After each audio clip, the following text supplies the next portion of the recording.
What a movie! Absolutely brilliant. जैसा कि यामी गौतम ने मूवी में कहा है कि कश्मीरी पंडितों को तो छोड़ ही दो, वैसे भी हमें तो तब भी सरकारों ने छोड़ा था और आज भी छोड़ ही रखा है।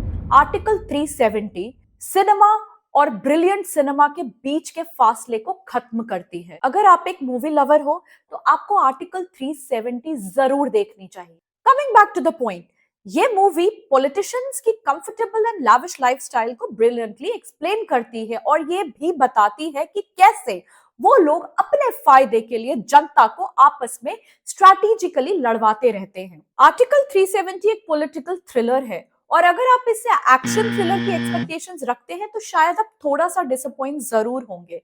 हालांकि मूवी में कुछ एक्शन सीक्वेंसेस है और वो बहुत ही बढ़िया सीक्वेंसेस है और इसकी प्रेमाइस है आर्टिकल 370 का एब्रोगेशन। जी हाँ, 5 अगस्त 2019 का वो ऐतिहासिक पल जब होम मिनिस्टर अमित शाह ने आर्टिकल 370 को संसद में एब्रोगेट करने का अनाउंसमेंट किया था। हम सबको पता है कि आर्टिकल 370 का जब वो अनाउंसमेंट हुआ था एब्रोगेशन का, तब पूरे देश में कैसे अलग अलग प्रतिक्रियाएं आई थी।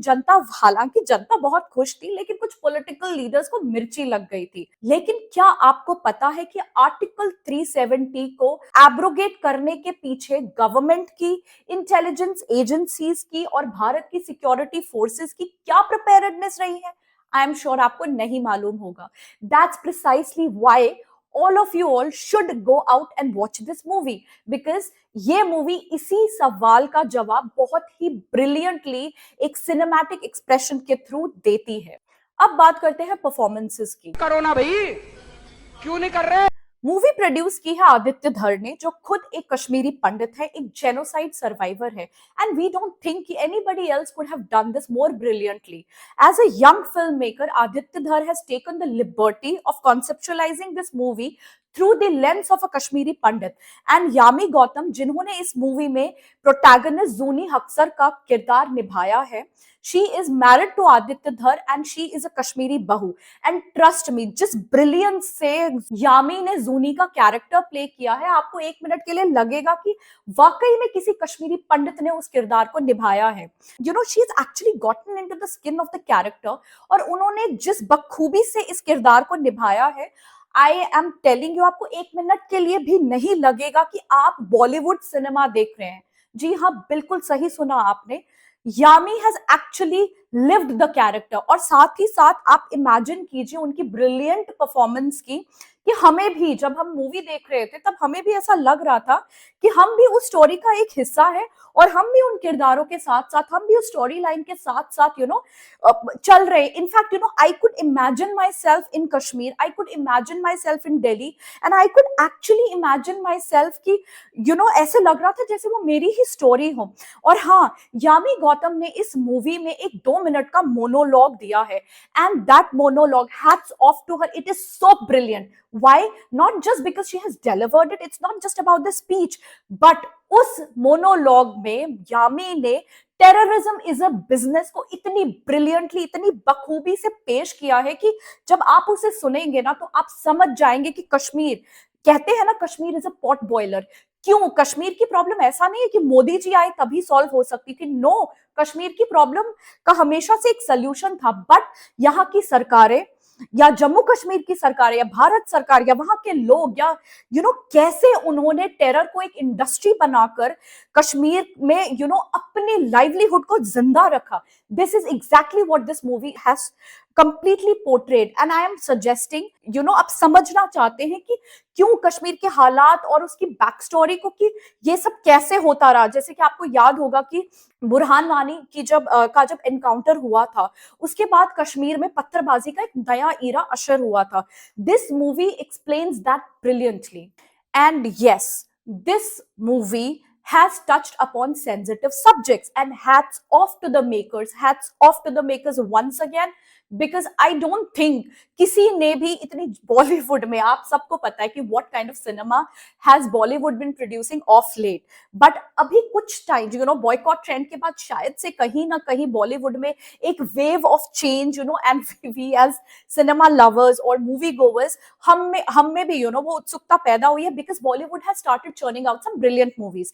For example Uri, and Uri जो सर्जिकल स्ट्राइक पे बेस्ड थी, एंड आदित्य धर ने वो मूवी को डायरेक्ट किया था, और इस मूवी को आर्टिकल 370 को प्रोड्यूस किया है. एंड ट्रस्ट मी, आप इस मूवी में डिमोनेटाइजेशन और terrorist like Burhan Wani, yes they have addressed him with the real jargon, जो कश्मीर में टेररिस्ट को मुजाहिद बोला जाता है, यानी मुजाहिद यानी कि Holi warrior, they have used the exact terminologies. उन्होंने वो सिनारियोज क्रिएट किए जब आपको एक्चुअली में फील होगा कि आप न्यूज देख रहे हैं, आप बिल्कुल it will take, this movie will take you back in time, कि जब वो आप उसको फील कर सकते हैं. इन्होंने एक्चुअली में दिखाया कि जब बुरहान वानी का एनकाउंटर हुआ, उसके बाद जब फ्यूनरल हुआ, तब कैसे लाखों की भीड़ वहां जमा हुई, और उस भीड़ को कैसे आईएसआई ने अपने एडवांटेज के लिए यूटिलाइज किया.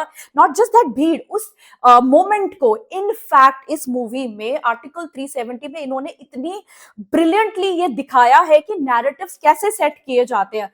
बुरहान वानी को टेररिस्ट बोलना, डिमोनेटाइजेशन का इफेक्ट दिखाना कि कैसे डिमोनेटाइजेशन से पाकिस्तान की ओर से, जो आईएसआई की ओर से जो भारत में कश्मीर में प्रॉक्सी वॉर चलाया जा रहा था, वो उसकी कमर कैसे तोड़ी गई. Trust me, this movie has touched upon these subjects with absolute sensibilities. इसके अलावा इस मूवी में आप हर वो चीज एक्सपेक्ट कर सकते हैं जो एक टॉप क्लास मूवी, जो हॉलीवुड का आप देखते हैं ना, जब एक्शन, आई मीन हॉलीवुड के थ्रिलर्स देखते हैं, and you start living that moment. ये वो मूवी है जहां पे आप सिनेमा में बैठ के सिर्फ मूवी नहीं देखते, आप उस मूवी का हिस्सा बनते हैं. और इस मूवी ने हर उस सब्जेक्ट को टच किया जिसे बॉलीवुड दूर से ही नमस्ते सलाम नमस्ते करती आ रही है.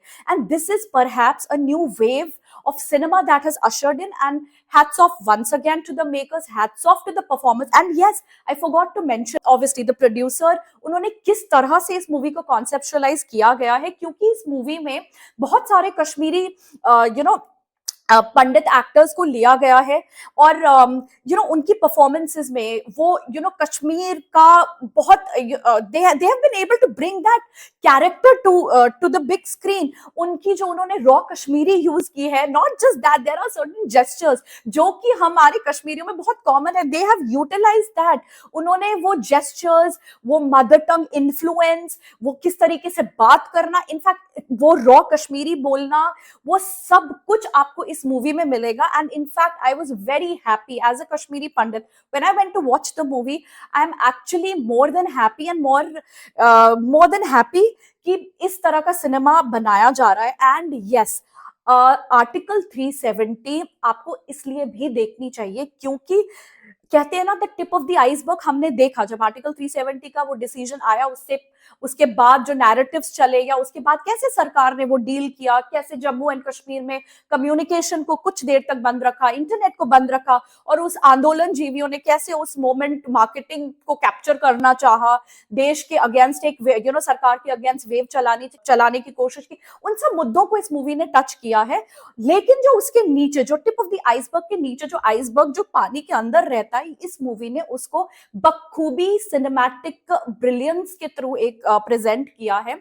और क्यों सरकार ने क्या क्या मेजर्स लिए और कितनी दिक्कत आई होगी. जस्ट इमेजिन जब सरकार ने बोला होगा, आई मीन जब प्राइम मिनिस्टर ने डिसीजन लिया कि हमने ये आर्टिकल को एब्रोगेट करना है, वहां से लेकर वो सारी टीम्स, चाहे वो लीगल टीम्स हो, चाहे वो सिक्योरिटी की टीम्स हो, चाहे वो इंटेलिजेंस एजेंसीज की टीम हो, या ग्राउंड पे जितने भी लोग इसमें शामिल थे, ब्यूरोक्रेसी हो, जो भी, उन लोगों ने कितनी जी तोड़ मेहनत की.